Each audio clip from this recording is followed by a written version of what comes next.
Good evening and welcome to Chicago Tonight. I'm Brandis Friedman here in our Northwest Side studio. And I'm Schutz reporting live from Belmont Cragin on the city's northwest side. On the show tonight, Governor Pritzker's plan for reopening the state gets pushback. A look at a new drug coming to Illinois to treat COVID-19 patients. Revisiting Phil Jackson on Chicago Tonight. Opening night at the drive-in. And details on tomorrow's Blue Angels flyover in Chicago. But first, Brandis, as we mentioned earlier, I'm co-anchoring tonight from Belmont Cragin on the city's northwest side, a community that has seen the second highest rate of COVID-19 in the city. So we'll get into why that is, plus talk to the pastor of a local church that decided to stay open yesterday without social distancing or mandatory masks, despite the high rate here. All that in just a bit, but first, back to you with the latest developments from today. Thanks, Paris. We'll see you soon. Governor J.B. Pritzker delivered some news that may sound disheartening as state residents enter an 8th week of the stay-at-home order. The expected peak of the virus has shifted from late April, early May to mid-June. Everyone tracking our state's data has likely seen that on a statewide basis, we haven't passed our peak yet. We have seen more stability in our numbers, but so far we are not seeing significant declines in key metrics like hospitalizations. Additionally, the governor and about 20 members of his staff are working from home today after an unidentified senior staff member tested positive for COVID-19. The governor has so far tested negative. Meanwhile, state officials also say another 54 people have died from the coronavirus. Illinois now has a total of 3,459 deaths since the pandemic began earlier this year. There are more than 1,200 new known cases of COVID-19, bringing the total number of known statewide cases to more than 79,000. The state has also received a shipment of 140 cases of the FDA-approved drug remdesivir to use on severe COVID-19 cases. Amanda Vinicky will have more on that later in the program. Chicago teams up with actor Sean Penn's charity to boost COVID-19 testing. The city, along with Penn's organization, Community Organized Relief Effort, or CORE, and Curative Corva Labs will open 6 more testing sites in hard-hit neighborhoods.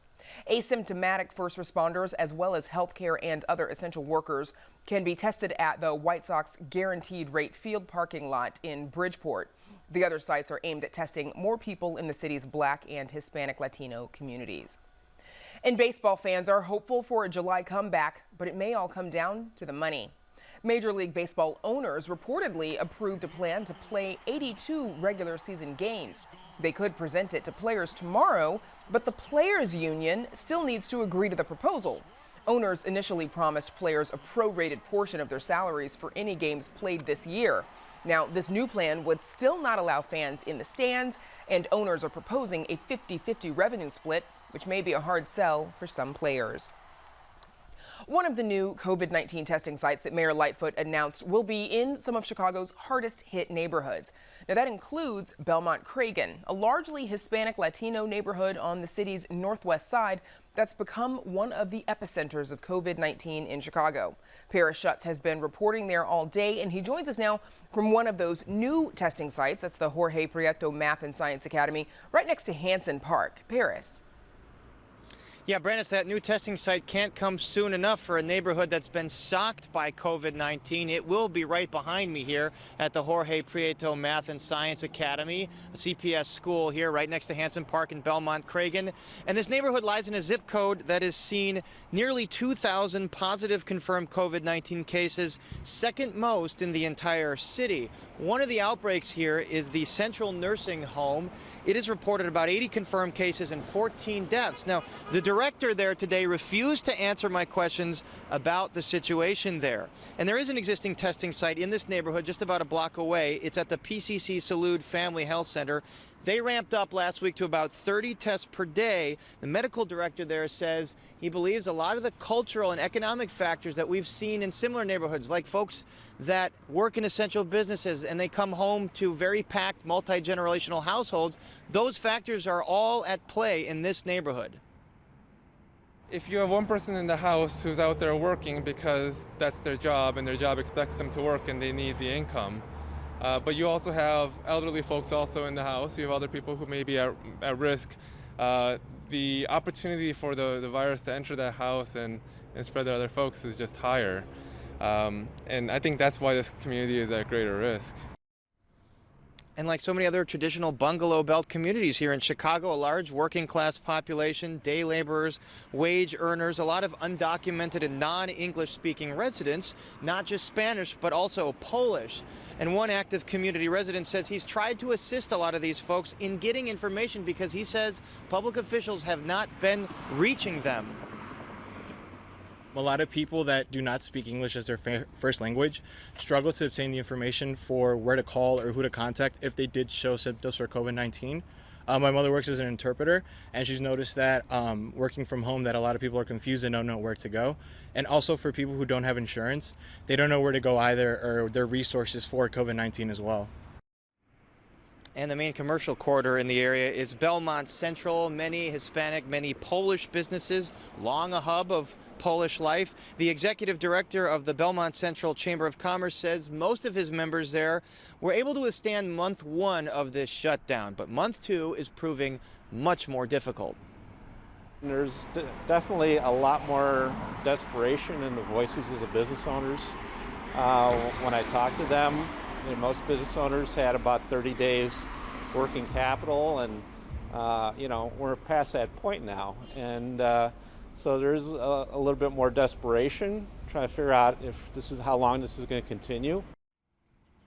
And some business owners have had to get creative. The Dos de Oro cowboy apparel shop owner Mucio Rodriguez started doing some creative marketing and some sourcing and decided to start selling face masks, including some hand-embroidered masks that he found in Oaxaca, Mexico. So he says all this is allowing his business to tread water until customers start buying cowboy apparel again. The situation has been so hard. We have to improvise and start selling masks. It's been hard, but we're trying to survive. We're expecting that the mayor, finally give us a green light to get back into regular business. Now, one local organization has not waited for officials to allow them to reopen. It's the Metro Praise International Church, which held services yesterday with 50 people, no mandatory social distancing or mask wearing. Folks could go without a mask. They could hug if they wanted. Now, the founder decided to challenge the shutdown restrictions, and he says he's had no indication from any public officials that they're going to make him stop. We're not hiding. We're not trying to be vigilantes in this. Our thing is, if you're going to eventually have to take off a mask and close the distance, why not do it first here? Because we have the right to do it as a part of our religion. The first part of the First Amendment includes religion, then the freedom of the press, then the freedom of speech, press, and those kinds of things. And so what we're saying is, let's put the church where it's at for those who need it, and let that be at a place for them to start expressing human touch, meeting together and having those very special needs met. So one of a handful of religious institutions that has decided to challenge the stay-at-home order. Like we said, no legal action taken against those institutions as of yet. And Brandis will have a lot more from Belmont Cragin in just a bit, but now we go back to you. Yeah, Paris, I love the creativity also of the gentleman at Dos de Oro and selling the masks while he can. Thank you. And now to Phil Ponce and 2 state lawmakers takes on the governor's plan to reopen Illinois. Phil. Thanks, Brandis. Governor Pritzker's 5-phase plan to gradually reopen the state is already getting pushback. Some Republican state lawmakers say the governor's approach to restarting economic activity is too slow.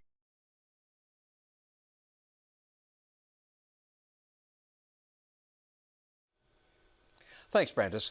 Governor Pritzker's 5-phase plan to gradually reopen the state is already getting pushback. Some Republican state lawmakers say the governor's approach to restarting economic activity is too slow and criticize him for failing to involve them.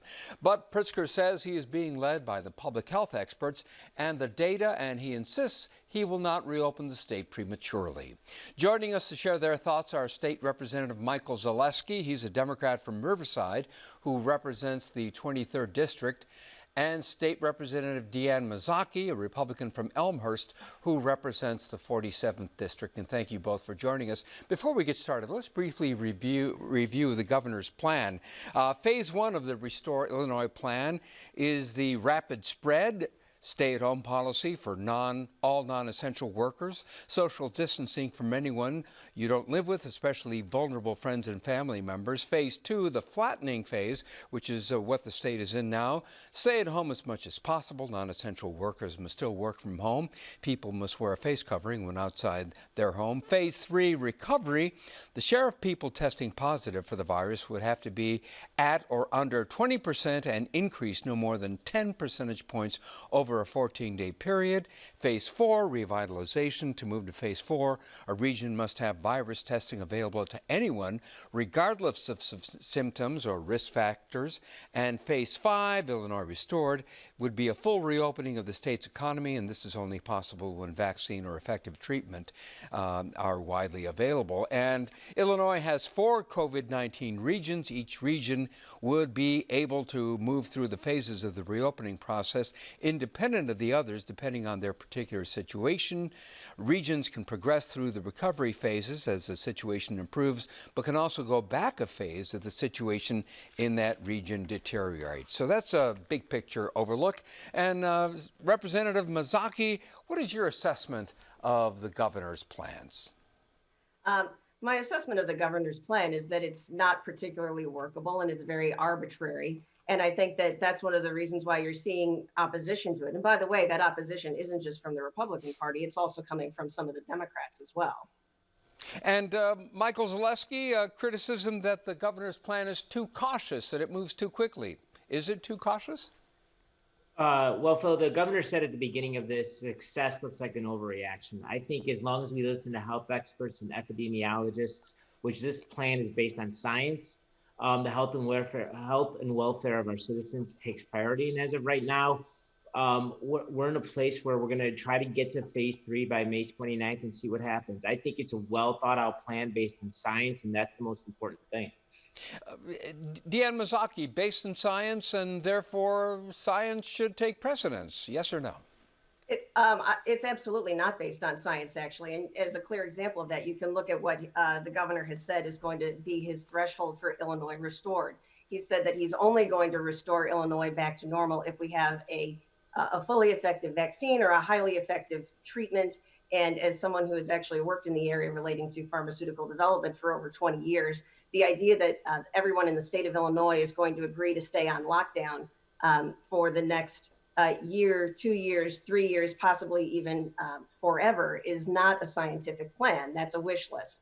The other thing that is very concerning is that while the governor keeps coming out with all these various iterations of plans, as we've seen for a lot of these so-called plans and promises that he's come out with, he hasn't actually executed and delivered on some of the things that the state already is supposed to do. We see this with IDES. He's been promising contact tracing for over a month. That hasn't happened. So, you know, there's a lot of concern that the governor is saying a lot of things. He's promising that he's basing his decisions on science and data, but in reality, that's not actually matching up. Michael Zaleski, the Chicago Tribune, accused the governor of moving the goalposts. And as to the criteria for Phase 5, which is reopening, restoring Illinois, is that unrealistic in that there's an expectation that there be a vaccine or effective treatment? Is that too strict? No, only because already the federal government has started shipping remdesivir to hospitals to help with mitigating the spread and treatment of the disease. We've seen various companies trying to develop a vaccine as fast as they possibly can.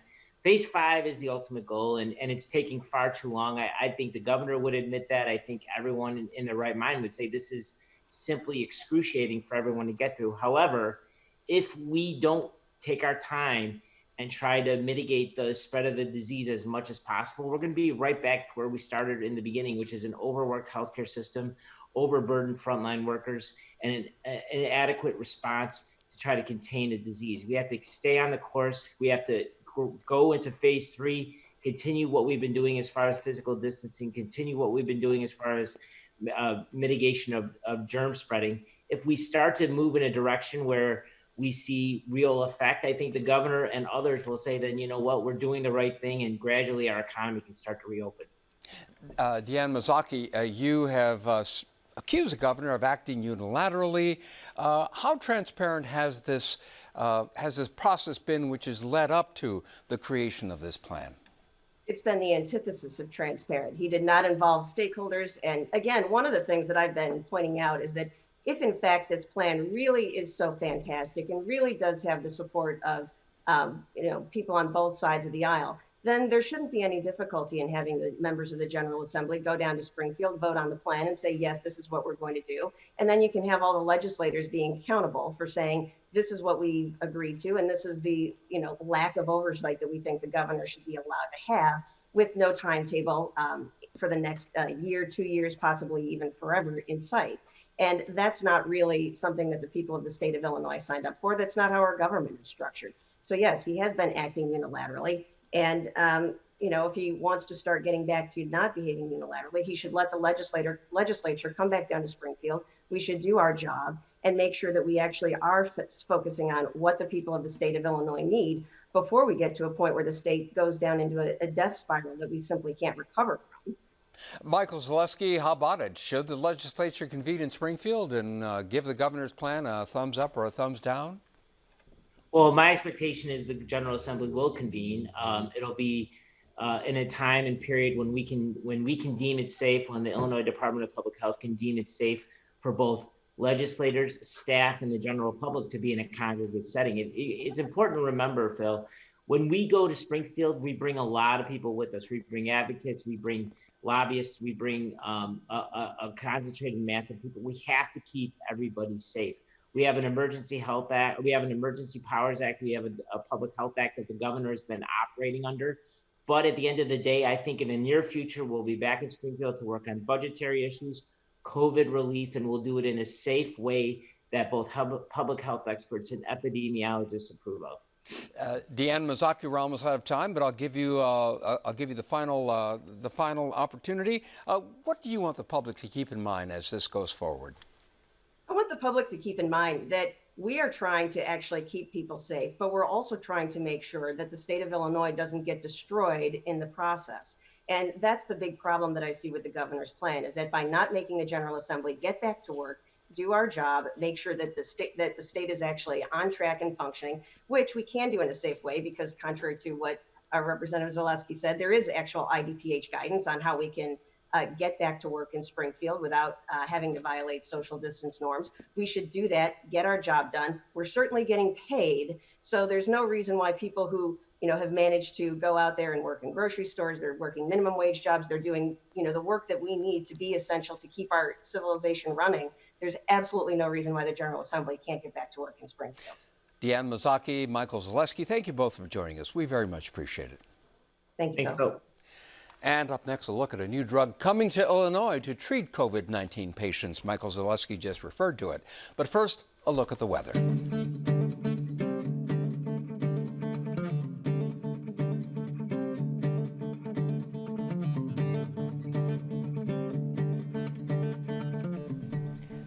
Still to come on Chicago Tonight, a 5-part documentary series, Asian Americans, premieres tonight on WTTW. We hear about Chicago's role in that history.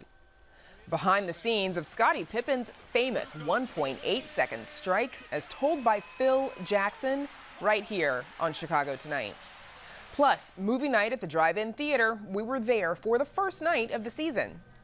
And details about tomorrow's Blue Angels flyover in Chicago. But first, a select group of Illinois hospitals can now treat patients with the only drug so far authorized by the FDA as a coronavirus treatment. WTTW News first reported which hospitals yesterday, but now the question is exactly who will get the drug. Amanda Vinicky joins us now with that story. Amanda. Yes, Brandis, remdesivir is not approved by the FDA. It is still going through those rigorous and lengthy trials that take any drug to that point. But it is the only drug approved by the FDA with emergency use authorization to treat the coronavirus after a trial showed that it reduced from 15 to 11 days the number of days that certain coronavirus patients were hospitalized. And it doesn't sound like a big difference, but the truth is, if you're sick and in the hospital and you're sick for 4 days less, that's a big deal. That was Dr. Mark Shelton with the health system that owns two of the hospitals that received some of Illinois' initial allotment of remdesivir, St. John's Hospital in Springfield and also St. Elizabeth's in O'Fallon. These were two of four hospitals outside of Cook County to have received small portions of the drug. The other 10 hospitals are all in Cook County. The state public health director today called the arrival of remdesivir in Illinois exciting and good news, though she was upfront that there is not enough of it to go around. Only 14 of Illinois' more than 200 hospitals received any. Since it was going to be impossible for every hospital to get a case, we did establish a criteria, including hospitalization and intensive care unit data, and also trying to make sure that we had an equitable, transparent, data-driven way to allocate the medicine. Now, that was that is Dr. Ezike there. She says that those 140 cases, that is, contained enough vials of remdesivir to treat about 700 patients. Already, of course, that is fewer than the 1,250 that were in Illinois intensive care units as of this afternoon. As we heard Governor Pritzker say during today's briefing, it is believed that Illinois is still a month out from reaching peak of coronavirus patients. Swedish American Hospital in Rockford also received a portion of Illinois' allotment. Dr. Tom Casey is the pharmacy director. He says Swedish was surprised and thankful. We are excited to receive medication. It is a very small amount, for this particular region. We will have to do our best to make sure that we ration out to our quote unquote ideal patient population type and identify, patients are going to be best candidates. So-called ideal because, of course, nobody wants to be in the situation where they require this drug. Still, if it does come to that, who is the quote-unquote ideal candidate? That is, by and large, left up to individual hospitals to decide, though they will have to follow FDA rules. Currently, it is indicated for people who have severe COVID-19 pneumonia and are already in the hospital with lower oxygen in their blood, and they don't have kidney failure and they don't have liver failure. And so this does limit the potential people who are eligible for it. And yet, with limited amounts of remdesivir available, this could pose quandaries of the ethical variety for doctors like Rush's Shivanjali Shankaran. Yes, I think since the beginning of the pandemic, the ethical issues associated with many different modalities of treatment and how we decide who gets it has been hotly debated. I think it's a question of, do we sort of reserve it now for people later, or do we just give to anyone who meets criteria? That's the question. We thought it would be fairest to say whoever meets the criteria should be offered the drug. Rush received the largest allotment of Illinois' portion of remdesivir, 34 cases. But actually, Rush had already been using remdesivir on a limited basis as part of a clinical trial led by Dr. Shankaran on 50 patients. This is one of various trials that Rush is doing, all in hopes of learning more about how to attack this vicious virus. Anyone who's taking care of patients with COVID-19, we want to have something that we can offer our patients. And so we're actually conducting multiple studies into different drugs at Rush in an effort to sort of find out what works and what doesn't. And I think ultimately that's what's needed, as many studies as we can get to get true evidence-based data. She emphasizes again that this is not approved by the FDA. So there are some unknown side effects. Some patients or their caregivers, if patients aren't able to make the decision themselves, may refuse treatment given all of those unknowns. These are all things that doctors are going to be monitoring and then reporting back. We will report all the important clinical factors, such as how long they need oxygen support. Do they end up needing to be on a ventilator? Do they have a prolonged hospital stay? Do they survive to go home, or do they pass away? All of those kinds of important indicators we'll be watching. Dr. Ezike says she does hope Illinois is going to receive more remdesivir from the federal government as it's donated by the drugs manufacturer, which is said to be ramping up production. Now, none of this first shipment went to any of the hospitals in the collar counties, and only, again, limited portions of it went to central and southern Illinois hospitals. Critics of the governor's reopening Illinois plan say that that shows why restrictions on those areas should be eased more so or before that in Chicago. Brandis, back to you. Amanda, thank you. And now we check back in with Paris Schutz, who's co-anchoring the show live from the Belmont Cragin neighborhood on Chicago's northwest side, which has seen some of the highest numbers of COVID-19 in Illinois. Paris. Yeah, Brandis, wearing the mask now, keeping some social distancing. We got a twofer right now, two aldermen that represent this community. First with 30th Ward Alderman Ariel Raboyras. Thanks for being here. Thank you for having us. So earlier we mentioned some of the factors that are leading to the high COVID-19 cases here. You have essential workers, you have folks that might live in multi-generational households. What are the factors that you're seeing in this community? There's a lot of working families here. Everybody works one or two jobs, and it's very difficult.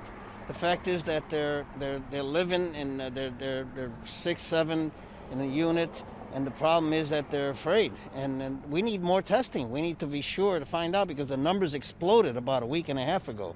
My colleagues and I have been studying this area. We've been talking about it for about 2 weeks now, and hopefully we'll get some results. You've got some testing coming right here to this site later this week. What about getting information out to folks? That's the other concern we heard. Some non-English speakers, perhaps they're not getting the information. How do you bridge that gap? It could be the problem. That could be the problem, that they're not understanding what we need to do. We need to engage them more, maybe in Spanish. The fact is that we have a growing number in this community, and we need to get to the bottom of it. And this is, like you said, this is one of our testing sites starting in about a week.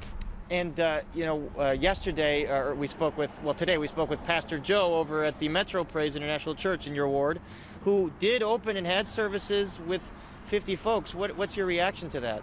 I was shocked because Pastor Joe told me there's not that many folks that are attending. He's hoping he gets about 20, and I'm hearing that different numbers, and it's sad because I saw no one wearing a mask. There were kids in there. The fact is that it's going to spread. It's going to spread, and I hope I'm wrong.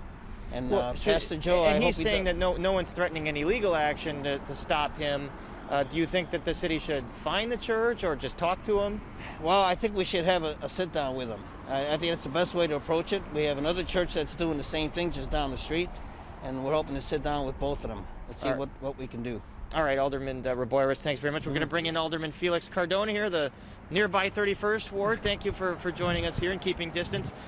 So what about folks that are losing their jobs and are struggling to pay rent? Can you give us a scope of that problem right now in this neighborhood? So in this neighborhood, we're seeing a lot of people losing their jobs. That's why next city council, we're introducing a legislation to protect people who lost their jobs during COVID-19. I know it's going to pass.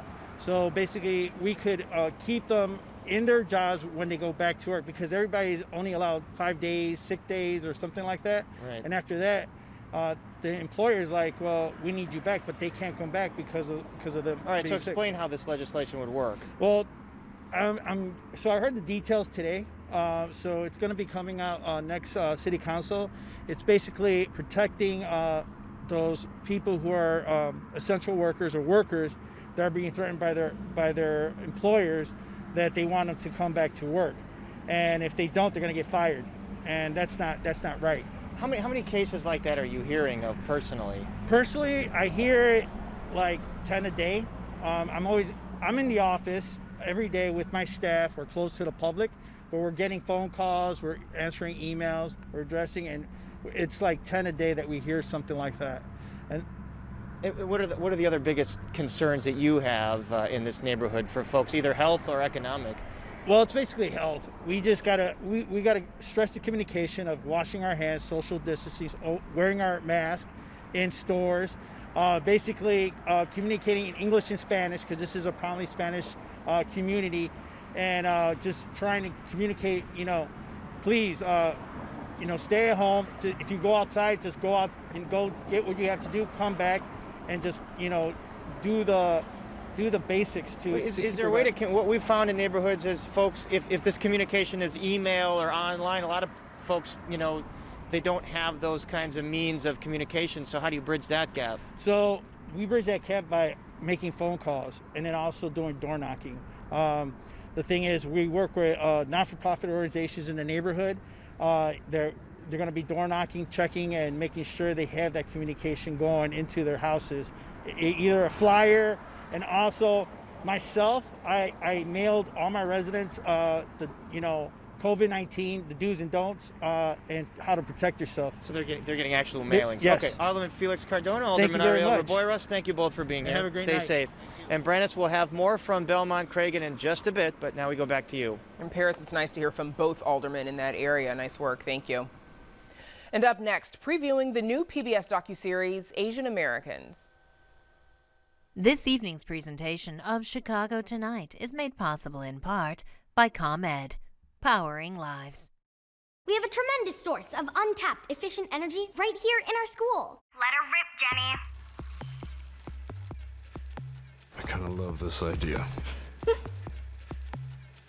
The ComEd Energy Efficiency Program has real ideas for making schools energy efficient.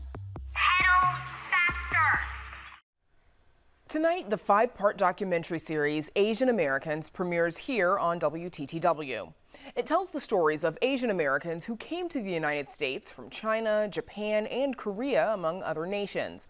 The immigrants found work, education, and community, but they also found racism and violence. Here's a clip from the series, and it tells the story of University of Chicago educated Hawaiian Congresswoman Patsy Mink, the first woman of color elected to the House. And down there on the floor, addressing the convention in support of the Platform Committee recommendation on civil rights, is Mrs. Patsy Takimoto Mink. Let's listen to her. Depends upon your conscience and conviction. And joining us to talk about the series are Anna Guevara, Associate Professor and Director of the Global Asians Studies Program at the University of Illinois at Chicago.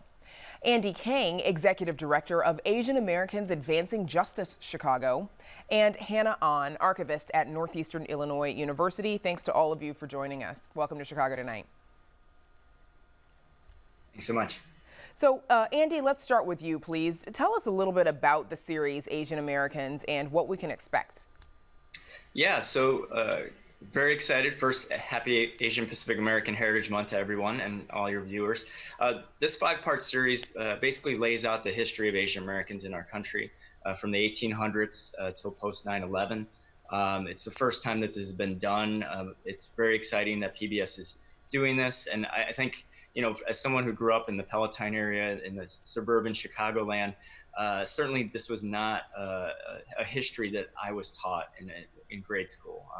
In fact, I did not even hear about really until I got to college. And so it's very exciting for our younger generations for us to see this and to be recognized, our stories and our voices.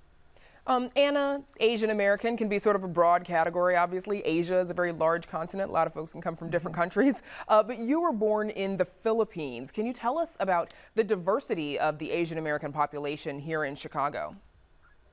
Sure. Yes, I was born in the Philippines, came to the United States in 1985. So I'm kind of part of the 1.5 generation Asian American community and grew up in California. And so I think part of what is really powerful for me with this documentary is just the ways in which it captures the diversity of the Asian American experience and challenges the model minority myth. It challenges assumptions about who Asian Americans are, which unfortunately seems to be a mystery to many communities. And so I think this documentary powerfully lays out that diversity, the multi-layered histories that we all experience, but also the generations or the generational differences that impacts our lives, our communities, and our futures. And Hannah, you were born in Seoul, South Korea. What was it that brought your family to the United States? My parents came to the U.S. for graduate education, and they're both currently science professors down in Champaign. Okay. So let's get to the documentary a little bit more. It was President Roosevelt's executive order in 1942 that created the Japanese internment wars during World War II. Anna, tell us a bit about the history of these camps. Well, these camps were, I think it exemplifies the ways in which Asian Americans occupy a very precarious place within American history, but also in the context of, issues of belonging, in the context of the racial matrix in the US. And these camps were, they were concentration camps. It imprisoned families, it imprisoned children, women. It imposed a particular kind of horrific regulations to the everyday life of families and communities. People were detained based on really unfounded reasons and violated the civil rights of American citizens. And I think, this is a very important part of American history that is often forgotten. And it is a kind of history that unfortunately we are still living today with, the kinds of detention camps that still exists. And so I think that particular legacy really points to the ways in which US policies are deeply flawed, and I think something that we constantly have to push against. Andy, once the Japanese Americans were released from those internment camps, how did so many of them end up settling in Chicago? Well, quite frankly, they had lost everything, all their property, all their belongings, what they couldn't pack in a suitcase with their family to go in these carceration camps, they lost. And so many of them got on a train with very little money in their pockets and found their way to Chicago.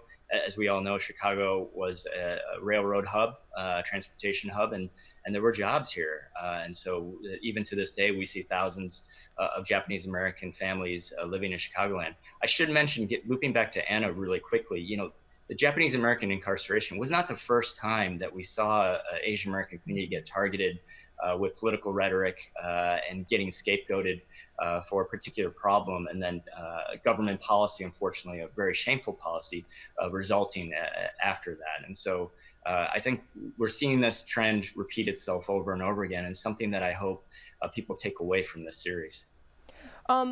Hannah, you found some very important footage. It's been featured in the series, and it's the reparations hearings that happened here in Chicago in 1981 at Northeastern Illinois University, which is our neighbor, WTTW's neighbor here on the northwest side. Those were the Commission on Wartime Relocation and Internment of Civilians hearings. You discovered 62 tapes, Hannah. Can you tell us about those and what was on them? Absolutely. So we found the first box in summer of 2018. I had been working with my student aide on processing our considerable media backlog at that time, and I came across a box that was labeled JACL 1981, box 1 of 6. And sort of instinctively, I knew that these had to be the redress tapes. I think for years, Japanese American community members had been asking the archives whether or not these tapes existed, and they weren't part of our collections at that time. And media services had been contacted as well.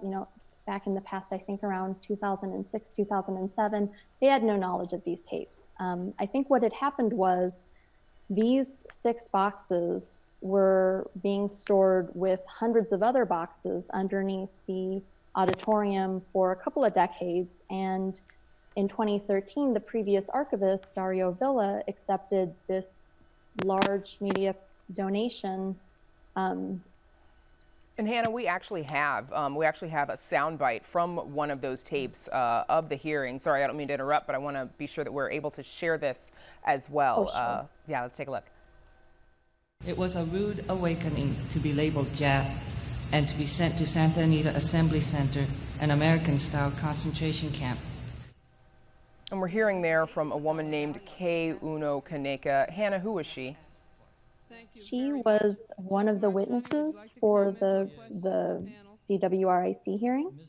And it was actually this testimony that allowed all of the other testimonies to be digitized. So what happened was when we received this donation, there was not a lot of documentation, not much in the range, not much regarding contents or a date range. And about 230 boxes were donated from the Media Services Department to the University Archives. And the donation was so large that it had to be stored in 3 different areas. So back to summer of 2018, when I came across that first box, I knew that I had found the tapes. I also knew that there were 5 more boxes that needed to be recovered. So my student aide and I, we were very determined to find the rest of the tapes that summer. And, it took a little over a month, and these tapes, being stored in 3 different areas. This was not an easy feat, but they were all recovered. I was able to get one of the tapes digitized as a sample. The tape came out pretty well. Right. And flash cuts. It was at this time that I was and viewers will they'll actually be able to see obviously a lot more of that video in the series, The Asian Americans, which airs this evening on WTTW starting at 8 o'clock. I won't have to leave it there, unfortunately. My thanks to Anna Guevara, Andy Kang, and Hannah On. Thanks to all of you for joining us. Thanks so much. Thank you. And now we check back in with Paris Schutz, who's co-anchoring the show live from the Belmont Cragin neighborhood on Chicago's northwest side. Paris, I understand you're talking to an organization that does a lot of work with children in that area. We are, Brandis. We're joined now by Lori Boss, who is the CEO of the Christopher House Schools. So they operate a school here in Belmont Cragin that educates newborns all the way up to 8th grade and then provides wraparound services for families, counseling, mental health, all that. Thank you for being here. Thank you. So we've tried to focus a lot today on the causes and the effects of COVID-19 in Belmont Cragin. What are the impacts on the families that you serve here? So if I could just again clarify the impact and the overall mission of Christopher House, which is to close the opportunity gap for at-risk children and families through our continuum of schools. And that is here in Belmont Cragin, which is the second highest amount of COVID cases, and in a couple of other communities. I can share that a key part of Christopher House's mission and success throughout is the engagement of our families, and especially like throughout normal circumstances and even more during this pandemic, our parent school has reached out to families at least a couple of times a week to check in on how they're coping through the trauma. They're providing social work services. We are providing diapers, rental assistance, and helping them identify ways to get tested for the virus. Parents are such a key part of a child's success. Well, let me ask you, how many parents have you encountered that have lost their jobs, or they've been furloughed, or they're having trouble affording things like diapers for their kids? Yeah, so the majority of our families have lost their jobs over the past few weeks and are currently on unemployment insurance and are concerned because the unemployment insurance only lasts for 13 weeks, and so they're counting down the days right until they'll no longer get that support. And the stress that they have right now about the reopening of their jobs. For example, most of the Christopher House families are working at restaurants and hotels, right? The average income for a family at Christopher House is less than $25,000 Well, a year. let me ask you, sorry to interrupt, but so what about kids now? They have to deal with the stress of doing home learning with their kids. How's the e-learning going? So it's extraordinary to see on a daily basis the work that our elementary school and infant and preschool are doing to connect with scholars. All of our elementary school students have Chromebooks at home and have been used to dealing with e-learning. And if I could just share a quote from one of the families that we got today. Yeah, go ahead. We have to wrap it right after Okay. that, but go ahead and Yep. share. So let me just, I'm so proud of the work. So this is from one of our parents, and they just wanted to say thank you for the support during our difficult times.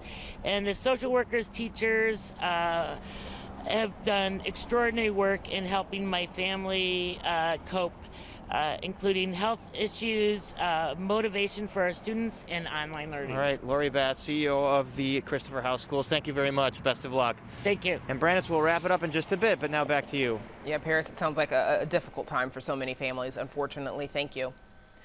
Last night, though, ESPN aired the latest installment of the hit documentary series, The Last Dance. The 10-part series chronicles the Chicago Bulls' championship run in the 1990s. On Sunday, filmmakers told the story of Scottie Pippen and his now infamous refusal to take the court in the final 1.8 seconds of a 1994 playoff game with the New York Knicks. Michael Jordan had retired at the time, and Pippen was the team's star player. The game was tied, but coach Phil Jackson designed the last-second play for rookie Tony Kukoc to take the shot. Pippen famously refused to go back in the game. Here's what happened next. Myers triggers the inbounds pass. Kukoc for the win. It goes!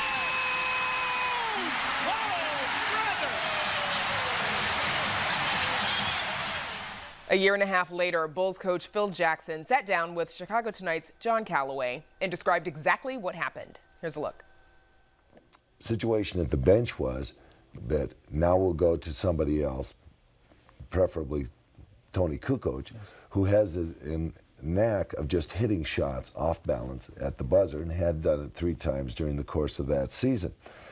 And Scottie was going to be the passer. Well, Tony had actually overrun Scottie's spacing in the play before to create the 24-second violation, and I heard Scottie say BS at that point under his breath, or kind of to himself. Huddle breaks up, we go out, and there's no Scottie, and one of my assistant coaches, John Bach, says Scottie has refused to go in the ball game. And I walked down, the referees are waiting for the players to come out, and said, Scottie, are you in or out? And he said, I'm out. What did you feel at that moment? I felt I had to get another player in the ball game. We're going to get a delay of game. It was move on to the next. No time for rage. Let's go on to the next step. So the next thing was to call another timeout, pull Pete Myers, tell the guys we deserve to win this ball game. Let's go out and do it the way we've always done it. You guys know how to run this play. Pete, you make the pass instead of Scottie. And it worked out in our favor. When the shot went through, I was not jubilant, though, because I felt badly for Scottie because he had made an error in judgment. When he got to the locker room... you felt badly for him, yes, not angry with him or against him. No, because he'd broken a law, a rule, a basic tenet of what So you didn't need to beat up on him? No. When we got to the locker room, I did my normal routine, which is to take my contacts out immediately after a ball game. And when I was in the locker room, I heard Bill Cartwright gasping for air. And I went in the shower where he was, in the stall, which was very close, and found him there. And he was very emotional. He said, I got to talk. I said, let me just approach this. Tony Kukoc was up on the floor being interviewed by NBC because he'd made a thrilling shot. We waited a second, he didn't show up, and we just launched into the meeting, and I just told Scottie that I thought he'd broken a rule of basketball, a teammate, as a leader and a co-captain, that Bill had something to say. And he stood up and spoke his piece, which was basically, you really hurt us, and it hurts our hearts. And it was such an emotional moment from a man who is very stoic that I think it just healed all the wounds that could have been created from the situation. And so instead of being authoritarian, you let that happen. You let that team be a leader in that moment. Well, one of the things that Suzuki, this great teacher that wrote Zen Mind, Beginner Mind, likes to talk about is leaving no trace. And when you come in, trying not to leave your imprint, trying not to be the one, trying not to be the person that's always has to do it. Much better if the group can discipline themselves or the leadership comes from the group themselves. I've always told the team they're the ones on the floor, they can make the decisions, and I believe in them. And I think that's led us to a lot of successes. And you can see all of John Calloway's 1995 interview with Phil Jackson on our website. With movie theaters closed across the country, a new alternative appears perfectly built to withstand the time of the coronavirus pandemic. Arts correspondent Angel Ito shares more from opening night. About an hour and a half north of the city, an oldie but a goodie is bringing back the 1950s at a drive-in movie theater. The McHenry Outdoor Theater is giving families an escape from the coronavirus pandemic with a trip back in time. You can tell that this is just a nice change for everybody, you know, to be outside and to know that you're going to be entertained but still be safe. I think it's necessary. I think we kind of all need that. Everyone focuses so much on, you know, the physical health, but I think mental health is just as important, and I think this, in its own unique way, kind of serves that purpose too. Make it a family affair. Pack up the car and bring everyone along. That's why I decided to bring my parents. With a capacity of 350 instead of the normal 700 to practice social distancing, families arrived as early as 3 p.m. for the 8:30 show. Once this Bolingbrook family was able to secure their spot, they got to cooking. No, we just run off the car battery to this inverter, and then we can use it for electric and run our stuff off of it. So, this they call it a pizzazz. You can just it cooks from the top and the bottom, and it just it cooks it evenly, and I like it because you get to watch it. For those that didn't come as prepared, the outdoor theater also offers a limited concession of movie essentials with a mobile food cart. Yeah, so we're gonna sanitize in between each transaction. They also say every employee will wash their hands every 15 minutes. Employees also offered masks to moviegoers, as anyone outside of their car is required to wear one. Safety precautions aside, attendees say it spiced up an otherwise boring Friday night. It kind of gives you a sense that you're like out and you can like actually see people, not talk to them or be close, but like you're still out and about, you're able to like do things and not be constricted. You know, it just gets you out of the house for even just a little bit. It was like, you kind of make it like such a big event, even though usually it'd just be like a random outing to the movies or whatever that you do on the daily. Even if it's for like one day, instead of being at the house, even if it's in the car, it's different, you know? And we even rented this car too. This is not our car. Yeah. We went all out. With back-to-back features for the prehistoric themed weekend, cars were able to turn their radios to 89.9 FM and sit back and enjoy the movies with their families. It's like we're able to take the kids out to something different, something that we've never done as a family before. With opening night paid for by a local sponsor, Dean says he's grateful the support allows him to bring this outlet to the community.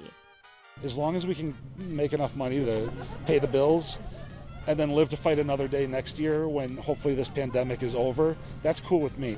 It's I think tonight, I think it's worth so much more than the ticket that was sold. For Chicago Tonight, I'm Angel Ito. And after that free opening night, tickets are now $12 a person and are not being sold online. Up next, a bit of the Air and Water Show. Tomorrow, we have a preview of a performance by the Blue Angels. Don't miss one of our stories. Get them all delivered to your desktop or mobile device with a subscription to the WTTW News Daily Briefing. Go to WTTW.com/dailybriefing and sign up. Now, some of you might mistake tomorrow for August when we typically have the Chicago Air and Water Show. That's because the Blue Angels Squadron is planning a Chicago flyover. WTTW News reporter Patty Wetley joins us now with the details. Hey again, Patty. Hi, Brandis. Good to see you. You as well. So why are the Blue Angels doing this now and not in August when we typically have the Air and Water Show? So the Blue Angels and the Thunderbirds, that's the Navy and the Air Force's squadrons, are combining for these sort of salutes to frontline workers during the COVID-19 pandemic. And those squadrons have been going to cities around the country, New York, Dallas-Fort Worth, Miami, doing these flyovers over a lot of the hospitals that have been most heavily involved in treating patients with COVID-19. So they're coming to Chicago, Indianapolis, and Detroit on Tuesday. And so what time is this happening tomorrow and where? So I'm gonna, assume that the military sticks pretty close to the schedule that they set out. So they said around 11:45, we should see them in Chicago. The route we've posted to our page online, but they'll be starting in what seems to be sort of the general Jackson Park area and kind of doing a couple of loops going like west, south, and then up north and east and west, and kind of winding up in Evanston and then heading straight down the lakefront back to Jackson Park. Okay, and for more information, thank you, by the way, Patty. Good to see you. Sure, good to see you. And you can read Patty's full story on our website. That's at WTTW.com/news. And that's our show for this Monday night. Don't forget to stay connected with us by signing up for our daily briefing. And you can get Chicago Tonight streamed on Facebook, YouTube, and our website. You can also get the show via podcast and the PBS video app. And please join us tomorrow night live at 7. Now, for all of us here at Chicago Tonight, I'm Brandis Friedman. And I'm Paris Schutz. Maybe it'll be warm tomorrow. Who knows? Thanks for watching, and we'll see you tomorrow.